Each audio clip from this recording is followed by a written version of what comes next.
Friends, എല്ലാവർക്കും നമസ്കാരം. എല്ലാവരും കാത്തിരിക്കുന്ന നിങ്ങളുടെ പത്തരമാറ്റുള്ള നയനയുടെയും ആദർശിന്റെയും ഇന്നത്തെ കഥയിലേക്ക് അവർക്കും സ്വാഗതം. അപ്പൊ നമ്മുടെ പുതിയ ചാനലാണ്. ആരെങ്കിലും ഒന്ന് കാണുന്നുണ്ടെങ്കിൽ, പുതിയതായിട്ട് കാണുന്നുണ്ടെങ്കിൽ ഒന്ന് സബ്സ്ക്രൈബ് ചെയ്ത് വെച്ചോ കേട്ടോ. അപ്പൊ എല്ലാവർക്കും നല്ലൊരു ദിവസം ആശംസിച്ചുകൊണ്ട് നമുക്ക് ഇന്നത്തെ കഥയിലേക്ക് പോകാം. അങ്ങനെ നമ്മുടെ ദേവയാനി പറയുകയാണ് ആദർശിനോടും ജയനോടും, അവളോടെ അടങ്ങി ഒതുങ്ങി നിന്നോളാൻ പറ, ഇല്ലെങ്കിൽ ഞാനിനി അവളെ പുറത്താക്കും. അപ്പോഴേക്കും ജയൻ ചോദിച്ചു, അതെന്താ നീ അങ്ങനെ പറഞ്ഞത്?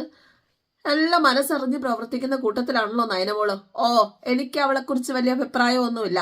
ഞാൻ അവളുടെ വീട്ടിൽ പോയപ്പോ നീ അവളെ കാത്തിരിക്കുന്നത് പോലെ നിന്നെ അവള് കാത്തിരിക്കുവാണെന്നൊന്നും എനിക്ക് തോന്നിയിട്ടില്ല. അവൾക്ക് അവളുടെ അച്ഛന്റെ അമ്മയുടെ അരികിൽ നിന്നും ഇങ്ങോട്ടേക്ക് വരാനായിട്ട് തീരെ മനസ്സിലായിരുന്നു. പിന്നെ അങ്ങനൊന്നും പറയല്ലേ ദേവയാനി. എന്തായാലും അമ്മയുടെ മനസ്സ് മാറാൻ കാത്തിരുന്ന പെൺകുട്ടിയാണ് അവള്. താനൊന്ന് വിളിക്കാൻ വേണ്ടി കാത്തിരുന്ന പെൺകുട്ടിയാ നയനമോള്. അപ്പോഴേക്ക് ആദർശ് പറഞ്ഞു, അത് അച്ഛൻ പറഞ്ഞത് 100% സത്യമാണ്. അത് എത്രയോ തവണ ഞാൻ അമ്മയോട് പറഞ്ഞിരിക്കുന്നു. എന്തായാലും അച്ഛന്റെ അസുഖം മാറിയിട്ടില്ല. അച്ഛൻ അവള് മരുന്നെടുത്ത് കൊടുത്താലേ തൃപ്തി വരുവുള്ളൂ. അതുകൊണ്ടാണ്, അതൊക്കെ ആലോചിച്ചപ്പോഴാണ് ഞാൻ അവളെ ഇങ്ങോട്ടേക്ക് കൂട്ടിക്കൊണ്ട് വന്നത്. അത് നിങ്ങൾ മിസ്യൂസ് ചെയ്തേക്കരുത്. നിങ്ങളല്ല, അവള് അത് പറഞ്ഞേക്കണം എന്ന് പറഞ്ഞുകൊണ്ട് നമ്മുടെ ദേവയാനി അങ്ങ് പോയി കഴിഞ്ഞപ്പോഴേക്കും വളരെ ആശ്വാസത്തോടെ നമ്മുടെ ജയനും ആദർശം കൂടി അവൾ ഒന്നും അറിഞ്ഞിട്ടില്ല. അവള് നിന്റെ അവസ്ഥയും നിന്റെ സങ്കടമൊക്കെ കണ്ടിട്ടാണ് പോയി ആ നയനയെ വിളിച്ചുകൊണ്ട് വന്നത്. നിന്റെ അവസ്ഥ അവളെ ഒരുപാട് വേദനിപ്പിക്കുന്നുണ്ട്. എന്തായാലും നമ്മൾ വിചാരിച്ചിരുന്നത് അവൾക്ക് കരള് കൊടുത്ത പെൺകുട്ടിയെ കുറിച്ചാണ് അവൾ ചിന്തിച്ചുകൊണ്ടിരിക്കുന്നതെന്ന്. പക്ഷെ അതൊന്നും ആയിരുന്നില്ല. നിന്റെ സങ്കടം എങ്ങനെ പരിഹരിക്കാന്ന് അവൾ ഈ ചിന്തിച്ചുകൊണ്ടിരുന്നത്, ആലോചിച്ചുകൊണ്ടിരുന്നത്. അതിനുള്ള പരിഹാരമാണ് അവള് കണ്ടുപിടിച്ചത്. ഇനി ഒരു പെൺകുട്ടിയെ കണ്ടുവെച്ചോ. നിന്റെ അമ്മയ്ക്ക് കാട്ടിക്കൊടുക്കാനായിട്ട് കരള് ദാനം ചെയ്തത് അവളാണെന്നും പറഞ്ഞ് കാട്ടിക്കൊടുക്കാനായിട്ട് ഒരു പെൺകുട്ടിയെ കണ്ടുവെച്ചോണം, ഇല്ലെങ്കിൽ അത് പ്രശ്നമാവേ എന്നും പറഞ്ഞ് ജയൻ അങ്ങ് പോവാം. അതിനുശേഷം നയന ചെന്നത് നമ്മുടെ നവ്യയുടെ റൂമിലേക്കാണ്. നവ്യ നെയിൽ പോളിഷ് ഒക്കെ ഇട്ടോണ്ടിരിക്കുകയായിരുന്നു. ആ ഒരു സമയത്ത് അങ്ങോട്ടേക്ക് ചെന്നപ്പോ ചേച്ചീന്ന് വിളിച്ചോണ്ട് ചെല്ലാട്ടോ, പമ്മി. ഇടി നായനി, നീ എത്തിയോ? എന്തൊരു സന്തോഷം എന്നറിയാവോ നവ്യക്ക്. നീ വരില്ല എന്ന് വാശി പിടിച്ചിരിക്കുകയായിരുന്നല്ലോ. നിന്റെ അമ്മയമ്മ വന്ന് വിളിക്കാതെ വരില്ല എന്ന് പറഞ്ഞിട്ട് എന്തു പറ്റി? എന്താ പറ്റിയെന്ന് ചേച്ചി തന്നെ പറ. എന്താ, നീ എല്ലാരെയും കാണാൻ വന്നതാണ് വെറുതെ? നീ പോവോ? അല്ല, ഇവിടെ താമസിക്കാൻ തന്നെ വന്നതാ. എന്നെ എന്റെ അമ്മായിയമ്മ വന്ന് വിളിച്ചു. പിന്നെ കള്ളം പറയല്ലേ? അല്ല, ഒറ്റയ്ക്ക് ആദർശേട്ടന്റെ അമ്മ വന്നിട്ട് എന്നോട് വരാൻ പറഞ്ഞത്. അപ്പൊ കരള് തന്നത് നീയാണെന്ന് വല്ലതും അറിഞ്ഞു കാണുമോ? അല്ല, ആദർശേട്ടന് വേണ്ടിയിട്ടാ വന്ന് വിളിച്ചത്. ആദർശേട്ടന്റെ സങ്കടം കണ്ടിട്ട് എങ്ങനെയെങ്കിലും അമ്മ വന്ന് വിളിക്കണേന്ന് പ്രാർത്ഥിച്ച് നടക്കുമായിരുന്നു ആദർശേട്ടൻ. എന്തായാലും ഒന്ന് ഫോൺ വിളിച്ചാൽ മതിയായിരുന്നു, ഞാനിങ്ങ് വന്നേനെ. എന്തായാലും വാശിയൊക്കെ വെടിഞ്ഞ് മകന് വേണ്ടി എന്റെ അടുത്തേക്ക് വന്നു എന്നെ വിളിക്കാനായിട്ട്. മനസ്സിൽ സ്നേഹമുള്ളൊന്നും അല്ല, എന്നോടുള്ള ഇഷ്ടത്തിനും മാറ്റമൊന്നും വന്നിട്ടില്ല. പിന്നെ ആദർശേട്ടന്റെ ആ ഒരു സങ്കടം കണ്ട അമ്മയാണ് തീരുമാനം മാറ്റിയത്. എന്തായാലും നിന്റെ അമ്മായിയമ്മ തന്നെ നിന്നെ കൂട്ടിക്കൊണ്ട് വന്നല്ലോ, വലിയ കാര്യം. അപ്പോഴേക്ക് നമ്മുടെ ജലജയും അഭിയും അങ്ങോട്ടേക്ക് വന്നു. മടങ്ങി വന്ന അനിയത്തിയോടുള്ള സ്നേഹപ്രകടനമായിരിക്കുമല്ലേ എന്ന് ചോദിച്ചു കഴിഞ്ഞപ്പോഴേക്കും, അല്ല, സ്നേഹിക്കുമല്ല, ഞാനേ ഇവളെ തല്ലുമായിരുന്നു. എന്തേ, സന്തോഷമായോ? ഇവളും മടങ്ങി വന്നു എന്ന് കരുതി ഇവളെ ഇനി അടുക്കളക്കാരിയാക്കാൻ ആരും വിചാരിക്കണ്ട. അതിന് സമ്മതിക്കത്തില്ല. എന്റെ അമ്മായിയമ്മ വേണം ഇനി ഇവൾക്ക് വെച്ച് വിളമ്പാനായിട്ട് എന്ന് നവ്യ പറഞ്ഞപ്പോഴേക്കും ജലജ, പിന്നെ നിനക്ക് വേണ്ടത് ഞാൻ ഉണ്ടാക്കി തരുന്നുണ്ടല്ലോ, എന്നിട്ട് ഞാൻ ഇവക്കൂടെ ഉണ്ടാക്കി കൊടുക്കണോ? കൊള്ളാലോ. ഇവളെ കൂട്ടിക്കൊണ്ട് വന്നത് ഇവളുടെ അമ്മായിയമ്മയാ, അവര് വേണേ ഉണ്ടാക്കി കൊടുത്തോളും. അപ്പൊ അഭി പറഞ്ഞു, അത് ശരിയാ. അയ്യോ, അമ്മ പറയുന്നതിന് മുമ്പ് അത് ശരിയാ. ഇവളുടെ അമ്മായിയമ്മേ വലിയൊരു ഓപ്പറേഷൻ കഴിഞ്ഞ് വന്നതാ. അവരെ കഷ്ടപ്പെടുത്തുന്നത് ശരിയല്ല. അതുകൊണ്ട് നിങ്ങൾ വേണം അടുക്കളയിൽ കയറാന്. പിന്നെ ഒരു കാര്യം, അടുക്കളയിൽ കിടന്ന് കഷ്ടപ്പെടുന്ന ദേഷ്യത്തില് ഭക്ഷണത്തിൽ മായമൊന്നും ചേർത്തേക്കരുത് എന്ന് പറഞ്ഞു കഴിഞ്ഞപ്പോഴേക്കും നമ്മുടെ അഭി പോയി ചോദിച്ചു, ഇതുവരെ നല്ല ഭക്ഷണമല്ല എന്റെ അമ്മ നിനക്കൊണ്ടാക്കി തന്നിട്ടുള്ളൂ. നിങ്ങളൊക്കെ കഴിച്ച് ടെസ്റ്റ് ചെയ്തിട്ടേ ഞാൻ കഴിച്ചിട്ടുള്ളൂ. അത്രയ്ക്ക് വിശ്വാസ എനിക്ക് നിങ്ങളെ. അപ്പൊ ജലജ പറഞ്ഞു, അതെ, എനിക്ക് നയനയോട് ഒരു മുന്നറിയിപ്പ് തരാനുണ്ട്. നീ ഇവിടുന്ന് പോയ ശേഷം ഇവിടെ ഉറക്കം നഷ്ടപ്പെട്ട് നടക്കുമായിരുന്നു ആദർശ്. അതുകൊണ്ട് മാത്രമാണ് നീ ഈ വീട്ടിൽ വീണ്ടും വന്നത്. അതിന് പിന്നിൽ ഒരു ചതിയുണ്ടോ എന്ന് പറയാൻ പറ്റില്ല. ഈ വീട്ടിലെല്ലാവരും പ്രാധാന്യം കൊടുക്കുന്നത് ഇവൾക്കാ. അതിൽ അസൂയ തോന്നിയിട്ട് നിന്നെ അങ്ങ് ഇല്ലാണ്ടാക്കി കളയാമെന്ന് വിചാരിച്ചിട്ടാണ് ദേവയാനി നിന്നെ കൂട്ടിക്കൊണ്ട് വന്നതെന്നൊന്നും അറിയത്തില്ല. അപ്പോഴേക്കും നവി ചോദിച്ചാൽ, നിങ്ങളുടെ സ്വഭാവം അല്ലല്ലോ അമ്മായിയുടെ സ്വഭാവം. എന്റെ അമ്മായിയമ്മ, എന്റെ അമ്മായിയമ്മയാണെങ്കിൽ ശരിയാ, ഈ പറഞ്ഞതൊക്കെ സംശയിക്കണം. പക്ഷെ ഇവളെ ഇഷ്ടമല്ലെങ്കിൽ ഇവളുടെ അമ്മായിയമ്മ ആൾക്കാരെ കൊന്നു രസിക്കാനൊന്നും പോകുന്നില്ല, നന്മയുള്ളവൾ തന്നെയാണ്. എന്തായാലും എന്റെ അമ്മ എന്നെ വന്ന് വിളിച്ചല്ലോ, ഇനി കൊല്ലോ തിന്നോ എന്താന്ന് വെച്ചാൽ ചെയ്യട്ടെ, ഞാനങ്ങ് സഹിച്ചു എന്നും പറഞ്ഞ് നയനെ അങ്ങ് പോവാണ് കേട്ടോ. അപ്പൊ പറഞ്ഞതിനുള്ള മറുപടി കിട്ടിയല്ലോ, വയറ് നിറഞ്ഞല്ലോ. ആ എന്നാ പിന്നെ അമ്മായിയമ്മ അങ്ങ് പൊക്കോ, അപ്പൊ ഇത് എന്റെ മുറിയല്ലേ എന്നിങ്ങനെ ചോദിച്ചു കഴിഞ്ഞപ്പോഴേക്കും, ആ നിന്റെ മുറിയാണ്, നീ നിന്നോ, പക്ഷേ നിന്നെ വളർത്തി വഷളാക്കിയ നിന്റെ അമ്മായിയമ്മയോട് പുറത്തു പോകാനാണ് ഞാൻ പറഞ്ഞത്. വഴി തെറ്റി വന്നവൾ എന്നെ ഭരിക്കാൻ വന്നിരിക്കുന്നോ എന്ന് നമ്മുടെ ജലജ ചോദിച്ചു കഴിഞ്ഞപ്പോഴേക്കും ദേവയാനി നവ്യ പറഞ്ഞു, അതെ ഞാൻ വഴിതെറ്റി വന്നൊന്നുമല്ല, ഇവന്റെ ഭാര്യയായിട്ട് നേരെ കയറി വന്നതാ. പിന്നെ ഇവിടത്തേക്ക് വഴിതെറ്റി വന്നതും വലിഞ്ഞു കയറി വന്നതും ആരാന്നൊക്കെ എല്ലാവർക്കും അറിയാം, അതുകൊണ്ട് എന്നെ കൊണ്ടൊന്നും പറയിപ്പിക്കണ്ട. അപ്പോഴേക്കും ജലജ അഭിയോട് പറഞ്ഞു, ഇവളുടെ വായിക്കാത്ത വല്ല തുണിയും തരി വെക്കുക, എന്നാലേ ഇവളുടെ നാക്കടങ്ങും. എന്തായാലും പോയി കഴിഞ്ഞപ്പോഴേക്കും നമ്മുടെ നവ്യ ചോദിച്ചു, അതെ നിനക്ക് അങ്ങനെ വല്ലതും ചെയ്യാൻ തോന്നുന്നുണ്ടോ അഭി? നിന്നെ ഇനിയിപ്പോ ഒന്നും ചെയ്യാൻ പറ്റത്തില്ലല്ലോ, നിന്റെ സൂത്രശാലിയായ അനിയത്തി മടങ്ങിയെത്തിയല്ലോ. അവളെ സൂത്രശാലിയായ അനിയത്തി പഴയതിലും കരുത്തോടെയാണ് മടങ്ങി വന്നിരിക്കുന്നത്. അതുകൊണ്ട് അവള് നമുക്കൊക്കെ പണിയാകുമെന്നർത്ഥം. നോക്കിക്കോ, നമുക്കല്ല നിനക്കൊക്കെ പണിയാകും. എന്തായാലും ഇനി ഇവിടെ അവളാണ് അധികാരി. നിനക്കും നിന്റെ അമ്മയ്ക്കുമുള്ള അധികാരത്തിന്റെ 100 ഇരട്ടിയാണ് അധികാരം. പിന്നെ അവള് അതിനു മാത്രം മലം മറിക്കുന്ന എന്ത് സഹായ വീട്ടിലുള്ളവർക്ക് ചെയ്തത് അതൊക്കെ മനസ്സിലാക്കേണ്ടവർ മനസ്സിലാക്കി കഴിഞ്ഞു. പിന്നെ അവള് ഡിസൈനർ, അവൾ എന്തോ കുത്തിക്കുറിച്ചപ്പോ കോടികളുടെ ബിസിനസ് കിട്ടിക്കാണും, അതവളുടെ മഹാഭാഗ്യം. പക്ഷെ ആ ഭാഗ്യം നമുക്ക് കിട്ടിയോ, നിനക്ക് കിട്ടിയോ? അതുകൊണ്ട് അവളുടെ മുന്നിൽ തല താഴ്ത്തി നിന്നാ മതി, നീയും നിന്റെ അമ്മയും ഒക്കെ എന്നും പറഞ്ഞ് നവ്യ അങ്ങ് പോവാ. അഭിക്ക് കലി വരുന്നുണ്ട് കേട്ടോ. എന്തായാലും നമ്മുടെ ജലജ അടുക്കളയിൽ പാചകത്തിന്, ജലജയല്ല ദേവയാനി അടുക്കളയിൽ പാചകത്തിന് കയറിയിരിക്കുകയാണ് സന്തോഷത്തോടു കൂടിയിട്ട് നമ്മുടെ നയനയ്ക്ക് ഉണ്ടാക്കി കൊടുക്കാനുള്ള ആഹാരം. അപ്പൊ ഈ ഒരു കാഴ്ചയും കണ്ടുകൊണ്ടാണ് നമ്മുടെ ജാനകിയും ജലജയും അങ്ങോട്ടേക്ക് വരുന്നത്. ഏട്ടത്തി, അയ്യോ ഏട്ടത്തി വയ്യാതെ എന്തിനാ അടുക്കള കയറിയത്? അതിനെനിക്ക് കുഴപ്പമൊന്നുമില്ലല്ലോ, പിന്നെ അടുക്കള കയറിയെന്താ? അല്ല, ഞങ്ങൾ കരുതി ഏട്ടത്തി അവളെ വിളിച്ചോണ്ട് വന്നത് അടുക്കളയിലെ ജോലി ചെയ്യിപ്പിക്കാനാണ് എന്ന്. ഇതെന്താ ഏട്ടത്തി, കാര്യങ്ങൾ മറിച്ചായോ? ഏട്ടത്തി എന്തിനാ അടുക്കള കയറിയത്? എന്റെ സ്വഭാവത്തിന് ഞാൻ ഒരുപാട് മാറ്റങ്ങൾ വരുത്തിക്കൊണ്ടിരിക്കുക. അപ്പോഴേക്ക് ജലജയും ജാനകിയും പേടിച്ചു പോയിട്ടോ. എനിക്ക് പഴയ ദേവയാനി ആവാൻ ഒരിക്കലും പറ്റില്ല. ഞാനല്ലേ ഈ വീട്ടിലെ മൂത്ത മരുമകള്. അങ്ങനെയുള്ളപ്പോ എന്റെ കടമകൾ ഞാൻ ചെയ്യണ്ടേ? അപ്പൊ ഏട്ടത്തിക്ക് എന്താ പറ്റിയേ എന്ന് ജാനകി ചോദിച്ചപ്പോ, ഏട്ടത്തിക്ക് എന്താ പറ്റിയെന്ന് അറിയാവോ? അതെ ജാനകി, നമ്മളൊക്കെ ഇവിടെ വരുമ്പോ നമുക്ക് വെച്ച വിളമ്പി തന്ന ഒരു അമ്മയുണ്ട്, ജയേട്ടന്റെ അമ്മ. അന്ന് നമ്മൾ സഹായിക്കാനായിട്ട് കൂടെ കൂടുമെന്നല്ലാതെ ഒന്നും ചെയ്തിട്ടില്ല. ആ സമയത്ത് ജോലിക്കാരി അടുക്കളയിൽ കയറി പാചകം ചെയ്യുന്നത് അമ്മയ്ക്കാണെങ്കിൽ ഇഷ്ടമല്ലായിരുന്നു. അമ്മയ്ക്ക് അവസരം വന്നതിന് ശേഷമാണ് അതിനൊക്കെ ഒരു മാറ്റം ഉണ്ടായതും നമ്മൾ അടുക്കളയിൽ കയറി തുടങ്ങിയതും. അതുകൊണ്ട് അമ്മയുടെ സ്ഥാനം ഞാൻ ഏറ്റെടുക്കാമെന്ന് വിചാരിച്ചു. നിങ്ങൾക്ക് രണ്ടാൾക്കും എന്നെ സഹായിക്കണം എന്നുണ്ടെങ്കിൽ കൂടെ കൂടാം. ഇതൊരുപാട് അംഗങ്ങളുള്ള വീടാണ്, ഒറ്റയ്ക്ക് കഷ്ടപ്പെടുന്നത് ബുദ്ധിമുട്ടുള്ള കാര്യമാണ്. അതുകൊണ്ടാണ് സഹായിക്കാൻ മനസ്സുള്ളവർക്ക് സഹായിക്കാം എന്ന് പറഞ്ഞത്. എന്ന് വെച്ച് ഞാൻ ആരെയും നിർബന്ധിക്കാനൊന്നും പോകുന്നില്ല. അപ്പോഴേക്ക് നയന വന്നു കേട്ടോ. അമ്മ എന്തിനാ അടുക്കളയിൽ കയറിയത്? ഇതൊക്കെ ഞാൻ ചെയ്യുമല്ലോ എന്ന് ചോദിച്ചു കൊണ്ട് വന്നപ്പോഴേക്കും, പിന്നെ നീ ചെയ്യാതെ തമ്പുരാട്ടിയെ പോലെ മോളിപ്പോയി ഇരുന്നതല്ലേ നീ, അതുകൊണ്ടല്ലേ ഏട്ടത്തി അടുക്കളയിൽ കയറിയത്? അതുകൊണ്ടൊന്നും അല്ല. ഇനി നിന്നെ അടുക്കളയിൽ കയറ്റിയാല് ആ പേരും പറഞ്ഞ് നീ വീട് വിട്ടു പോയാലോ? അങ്ങനെ പോയി കഴിഞ്ഞാൽ ഏറ്റവും കൂടുതൽ വേദനിക്കുന്നത് എന്റെ മോന. എന്റെ മോന്റെ സങ്കടം കാണാൻ എനിക്ക് വയ്യ, അതുകൊണ്ട് ഞാൻ തന്നെ എല്ലാം ചെയ്തോളാം. അല്ലെങ്കിലും നീ വെച്ച് വിളമ്പുന്നത് കഴിക്കാനായിട്ട് എനിക്ക് ഒരു താല്പര്യമില്ല. അപ്പൊ ജാനകി പറഞ്ഞു, അമ്മായിയമ്മയെ കൊണ്ട് ജോലി ചെയ്യിപ്പിക്കാൻ അവരുമോൾ ഇങ്ങോട്ട് വന്നതല്ലേ? അപ്പൊ നയനി ചോദിച്ചു, ഞാൻ അങ്ങനൊന്നും പറഞ്ഞില്ലല്ലോ, നീ പറയണ്ടല്ലോ, നിന്റെ മനസ്സിൽ അതാണല്ലോ എന്ന് പറഞ്ഞു. ജാനകിയും ജലജയും കൂടി അങ്ങ് പോവാ. അമ്മ എന്തിനാ അമ്മ എന്നെ വേദനിപ്പിക്കാൻ വേണ്ടിയിട്ടാണോ ഇങ്ങോട്ട് വിളിച്ചോണ്ട് വന്നത്? എനിക്കാരെയും വേദനിപ്പിക്കാനോ സന്തോഷിപ്പിക്കാനോ ഒരു ആഗ്രഹവും ഇല്ല. അടുക്കളയുടെ മേൽനോട്ടം എനിക്കായിരിക്കും. എന്താ വേണ്ടതെന്ന് പറഞ്ഞാൽ മതി, ഉണ്ടാക്കി തരാം. വേണ്ട, ഒരു കാര്യം എനിക്ക് മനസ്സിലായി, അമ്മയ്ക്ക് ഇപ്പോഴും എന്നെ സംശയമാണ്. അതെന്താ നീ അങ്ങനെ പറഞ്ഞത്?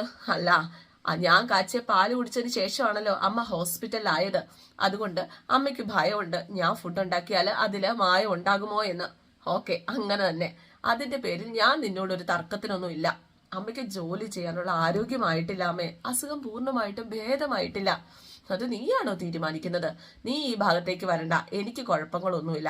ഭക്ഷണം കഴിക്കാറാവുമ്പോ വിളിക്കാം, ആ സമയത്ത് ഉണ്ടാക്കി വെക്കാന്നത് കഴിച്ചൊന്ന് സഹായിച്ചാ മതി. പോയി റെസ്റ്റ് എടുക്കാൻ നോക്ക്. റെസ്റ്റ് എടുക്കാനോ? അതിനെനിക്ക് കുഴപ്പമൊന്നുമില്ലല്ലോ. കുഴപ്പമുണ്ടെങ്കിലേ റെസ്റ്റ് എടുക്കാൻ പാടുള്ളോ? വേറെ പണിയൊന്നും ഇല്ലെങ്കിൽ പോയി റെസ്റ്റ് എടുക്കണം. വേണ്ട അമ്മ, ഞാൻ സഹായിക്കാം. എനിക്ക് നിന്റെ സഹായം ഒന്നും വേണ്ട എന്ന് പറഞ്ഞപ്പോഴേക്കും നയന പറഞ്ഞു, ഈ രീതിയിലാണ് മുന്നോട്ട് പോകുന്നതെങ്കിൽ ഞാൻ മടങ്ങിപ്പോകും എന്റെ വീട്ടിലേക്ക്. ഇത് കേട്ട് ദേവയാനി ഒന്ന് ഞെട്ടിയിട്ടോ. പെട്ടെന്ന് മുഖം അങ്ങ് മാറുകയും ചെയ്തു. ഒന്നും അറിയാത്ത പോലെ ഇങ്ങനെ നിൽക്കുക. എന്നിട്ട് ചോദിച്ചു, മടങ്ങിപ്പോകാനോ? എന്തിന്? നിന്നെ ഇങ്ങോട്ടേക്ക് കൂട്ടിക്കൊണ്ടു പോകാൻ വന്നത് തിരിച്ചു പോകാൻ വേണ്ടിയിട്ടാണോ? അങ്ങനെ നീ മടങ്ങിപ്പോയിട്ട് വേണം എന്നെ സ്നേഹിക്കുന്നവരെ എന്നെ കുറ്റപ്പെടുത്താനായിട്ട്. എന്റെ മോനിപ്പോ എന്നെക്കാളും ആവശ്യം നിന്നെയാണെന്ന് എനിക്ക് മനസ്സിലായി. അതുകൊണ്ട് ഈ വീട്ടിലെ എല്ലാവർക്കും ആഗ്രഹവും നീ ഈ വീട്ടിൽ ഉണ്ടാവണമെന്നാണ്. ഞാനില്ലെങ്കിലും കുഴപ്പമില്ല. അത് മനസ്സിലായിട്ടും മനസ്സിലായില്ലെന്ന് നടിച്ചു നടക്കാൻ എനിക്ക് പറ്റില്ല. അതുകൊണ്ടാണ് ഞാൻ നിന്നെ ഇങ്ങോട്ടേക്ക് കൂട്ടിക്കൊണ്ടു വന്നത് എന്ന് കരുതി ഒരുപാട് സമയമൊന്നും എനിക്ക് നിന്റെ മുഖം കണ്ടുകൊണ്ടിരിക്കാൻ പറ്റില്ല. അതുകൊണ്ടാ അടുക്കളയിൽ നിന്ന് പുറത്തു പോകാൻ പറഞ്ഞത്. പോ. അങ്ങനെ നമ്മുടെ നയന പിന്നൊന്നും മിണ്ടിയില്ല. നയനെ അങ്ങ് പോവാ. എന്തായാലും ദേവയാനി മനസ്സിലിങ്ങനെ ഓർക്കാണ്, ഇനി നിന്നെ ഞാൻ അടുക്കളയിൽ കേറ്റില്ല, ഒരിക്കലും നിന്നെ വേലക്കാരിയാക്കില്ല, നിന്റെ ജോലിക്കാരിയായി നിനക്ക് ഇനിയുള്ള കാലം എനിക്ക് ഭക്ഷണമൊക്കെ ഉണ്ടാക്കി തന്ന് കഴിയാനാണ് ഞാൻ ആഗ്രഹിക്കുന്നത്. അത്രയ്ക്ക് നല്ല മരുമകളാ നീ എന്നൊക്കെ മനസ്സിലിങ്ങനെ ഓർക്കാട്ടോ. കണ്ണൊക്കെ നിറഞ്ഞിട്ടുണ്ട്. എന്തായാലും ജാനകിയും ജലജയും കൂടെ പുറത്തേക്ക് പോയി. ആ ഒരു സമയത്ത് പുറത്തേക്ക് എന്ന് പറഞ്ഞാൽ തിണ്ണയിലേക്ക് വന്നു, സിറ്റ് ഔട്ടിൽ വന്നു. ആ ഒരു സമയത്താണ് സിറ്റ് ഔട്ടിൽ ഇവിടെ വന്നത് വലിയ കലിപ്പോട് കൂടിയിട്ട് നയന വന്നതൊക്കെ ഇഷ്ടപ്പെടാതെ അനാമിക ഇരിപ്പുണ്ട്. ഇത് മന്ത്രവാദം ശരിക്കും പറഞ്ഞ കൂടോത്രം എന്നൊക്കെ പറഞ്ഞുകൊണ്ടാണ് ജലജയും ജാനകിയും വരുന്നത്. അല്ലെങ്കിൽ പിന്നെ ഇങ്ങനെ സംഭവിക്കുവോ? അപ്പോഴേക്ക് അനാമിക പറഞ്ഞു, ഞാൻ വന്ന സമയത്ത് തന്നെ അവളും മടങ്ങി വരുമെന്ന് ഞാൻ ഒരിക്കലും കരുതിയില്ല. അതാ ഞാൻ പറഞ്ഞത് മന്ത്രവാദമാണ്. ഇനി ഇപ്പൊ വയ്യാത്ത ഇടത്തി അടുക്കളയിലും കയറി തുടങ്ങി അവൾക്ക് വെച്ച് വിളമ്പാൻ വേണ്ടിയിട്ട്. അപ്പോഴേക്ക് അനാമിക ചോദിച്ചു, ഈ വല്യമ്മയ്ക്ക് ഇത് എന്താ പറ്റിയേ? ഈ ചേച്ചി അനിയത്തിയും കൂടെ മാറി തിരിഞ്ഞു എന്നെ ശല്യം ചെയ്യാൻ വരും. അതുറപ്പല്ലേ? ഏട്ടത്തി എന്ന് വിളിച്ചപ്പോഴേക്കും വളരെ സന്തോഷത്തോടെ ആയിരിക്കും ഗോവിന്ദനും കനകയും കൂടെ ഇങ്ങോട്ടേക്ക് കയറ്റി വിട്ടത്. അപ്പൊ അനാമിക പറഞ്ഞു, ദേ അമ്മേ, ഒരു കാര്യം ഞാൻ പറയാം, അവളുമാർ എന്നെ എന്തേലും പറഞ്ഞാൽ ഞാൻ എന്റെ പാട് നോക്കി പോകും. അതറിയാം അവളുമാർക്ക്. അതുകൊണ്ടാ മോളെ ഓരോന്ന് പറഞ്ഞ് ചൊടിപ്പിക്കുന്നത്. നന്ദുവിനെ കൊല്ലാൻ നോക്കിയത് മോളുടെ അച്ഛൻ അയച്ച ആൾക്കാരാണെന്ന് അടക്കിയ ഒരു സംസാരമുണ്ട്. അതിലെന്തെങ്കിലും സത്യം ഉണ്ടോ മോളെ എന്ന് ജലജ ചോദിച്ചപ്പോഴേക്കും, അങ്ങനെന്തിനാ അങ്ങനെ ചെയ്യണം? ഇനി അങ്ങനെ ചെയ്താലും കുഴപ്പമൊന്നുമില്ല. നന്ദുവിന്റെ ശല്യം തീരൂലോ. ഏത് ഗ്രഹപ്പഴവ സമയത്താണോ എനിക്ക് അനിയെ കല്യാണം കഴിക്കാനായിട്ട് തോന്നിയത്. അങ്ങനൊന്നും പറയല്ലേ മോളെ, നിന്നെ മരുമകളായിട്ടല്ലല്ലോ സ്വന്തം മോളായിട്ടല്ലേ കാണുന്നത്. അപ്പോഴേക്കും ജലജ പറഞ്ഞു, അതുകൊണ്ടൊന്നും കാര്യമില്ല. ഇവിടെ ശല്യക്കാരായ 2 എണ്ണങ്ങൾ ഉണ്ടെങ്കിൽ ഇവൾക്ക് ഇവിടുന്ന് പോകേണ്ടി വരില്ലേ? അപ്പോഴേക്കും ജാനകി പറഞ്ഞു, ഏട്ടത്തി എന്തായാലും നല്ല മനസ്സോടെ ഒന്നും അല്ല അവളെ വിളിച്ചോണ്ട് വന്നത്. ആദർശിന് കരച്ചില്. അതിലുപരി ഒരു കാര്യം കൂടിയുണ്ട്, അച്ഛന്റെ അസുഖം പൂർണ്ണമായിട്ട് മാറിയിട്ടില്ല. നയനെ വിളിച്ചോണ്ട് വരാത്തതിന്റെ വിഷമവും അച്ഛൻ ഏട്ടത്തിയോട് പറഞ്ഞിട്ടുണ്ട്. ഏട്ടത്തിയുടെ മനസ്സിൽ അതൊക്കെ തട്ടി. അതൊക്കെയാണ് കൂട്ടിക്കൊണ്ട് വരാൻ കാരണം. ഈ അച്ഛനാ എല്ലാത്തിനും കാരണം. അവളെ തല കയറ്റി വെച്ചത് അച്ഛനാ എന്നും പറഞ്ഞ് ജലജ കോട്ടക്കലിപ്പില് വർത്താനെങ്കിൽ പറയാട്ടോ. ഈ വീട്ടില് വന്ന നാള് മുതൽ ആദർശിന് പോലും വെറുപ്പായിരുന്നു. പക്ഷെ ആ ഒരു സമയത്ത് അച്ഛനും അമ്മയും ഉപദേശമായിട്ട് ആയിരുന്നു, നയനെ സ്നേഹിക്കുക ആദർശേ. ഇപ്പൊ ആദർശമാണെങ്കിൽ നയനയ്ക്ക് പിന്നാലെയാ. അപ്പോഴേക്കും അനാമിക പറഞ്ഞു, എന്തായാലും എന്റെ കെട്ടിയോൻ തന്നെയായിരിക്കും കാര്യങ്ങളൊക്കെ പറഞ്ഞ് വഷളാക്കിയത്. എന്റെ കെട്ടിയോനായിരിക്കും നയനെ ഇങ്ങോട്ടേക്ക് കൂട്ടിക്കൊണ്ട് വരാനായിട്ട് വല്യമ്മയെ പറഞ്ഞ് മുൻകൈ എടുപ്പിച്ചത്. അതെല്ലാം അറിഞ്ഞിട്ടാണ് വീണ്ടും അവൻ എന്നെ കൂട്ടിക്കൊണ്ട് വന്നിരിക്കുന്നത്. എനിക്ക് മനസ്സിലാകുന്നുണ്ട്, അവൾ ഇവിടെ വന്ന ഇവിടെ നിന്ന് ഞാൻ പോകുന്ന അവന് നന്നായിട്ട് അറിയാം. അവിടെ മോള് മിടുക്ക് കാണിക്കേണ്ടത്. മോൾ അവനെ മാറ്റിയെടുക്കണം, എന്റെ മകനെ. അപ്പൊ ജല ചോദിച്ചു, നിന്റെ മോനെ നിനക്ക് അറിയത്തില്ലേ എന്റെ ജാനകി? ആദർശ് പറയുന്നതിനപ്പുറം അവൻ ഉണ്ടാവുമോ? പിന്നെ ഇക്കാര്യത്തിൽ നിന്റെ ഭർത്താവ് പോലും നിന്നെ സപ്പോർട്ട് ചെയ്യില്ല. അച്ഛൻ മകനെ ഉപദേശിച്ചാലല്ലേ നന്നാവുള്ളൂ. ശരിയാ. ഇവിടെ നമ്മളെ സപ്പോർട്ട് ചെയ്യാൻ മാത്രം ആരുമില്ലാത്തത്. അപ്പൊ അനാമിക പറഞ്ഞു, അതെ, എന്റെ വീട്ടില് എന്നെ സപ്പോർട്ട് ചെയ്യാൻ മാത്രമേ ആളുള്ളൂ. അതുകൊണ്ടാ ഞാൻ ഇടയ്ക്കിടയ്ക്ക് അങ്ങോട്ട് ഓടി പോകുന്നത്. അപ്പൊ ജാനകി പറഞ്ഞു, ഇനി നീ അങ്ങനെ പോവരുത്, നിനക്കൊപ്പം ഞാനുണ്ട്. ഈ വീട്ടിൽ നിന്ന് നിന്നെ ഒഴിവാക്കാൻ നോക്കിയ ഈ വീട്ടിനകത്ത് കൊലപാതകം നടക്കും. നയനെ ഞാൻ തന്നെ കൊല്ലും, നോക്കിക്കോ, മോള് ധൈര്യമായിട്ടിരിക്കുക എന്നും പറഞ്ഞ് ജാനകി അങ്ങ് പോവാ. അപ്പൊ ജലജ പറഞ്ഞു, അനാമികെ, ഒരു കാര്യം ഞാൻ പറയട്ടെ, എന്റെ മരുമോളെ കൊണ്ടും ഞാൻ പൊറുതുമുട്ടിരിക്കുക. അവളെയും നവ്യയെയും നയനെയും പുറത്താക്കാനായിട്ട് ഞാനും മോളുടെ കൂടെ ഉണ്ടാകും, കേട്ടല്ലോ. ഏട്ടത്തി മുൻപ് പറഞ്ഞതുപോലെ ഈ വീട്ടിലെ ഒറ്റ മരുമകളെ വന്നിട്ടുള്ളൂ, അത് മോള എന്നും പറഞ്ഞ് ജലജ ഇവളെ ഒന്ന് സുഖിപ്പിച്ചിട്ട് അങ്ങ് പോവാ. എന്തായാലും നമ്മുടെ അനാമിക ഫോൺ വിളിച്ച് അമ്മയോട് കാര്യങ്ങളൊക്കെ പറയാണ്.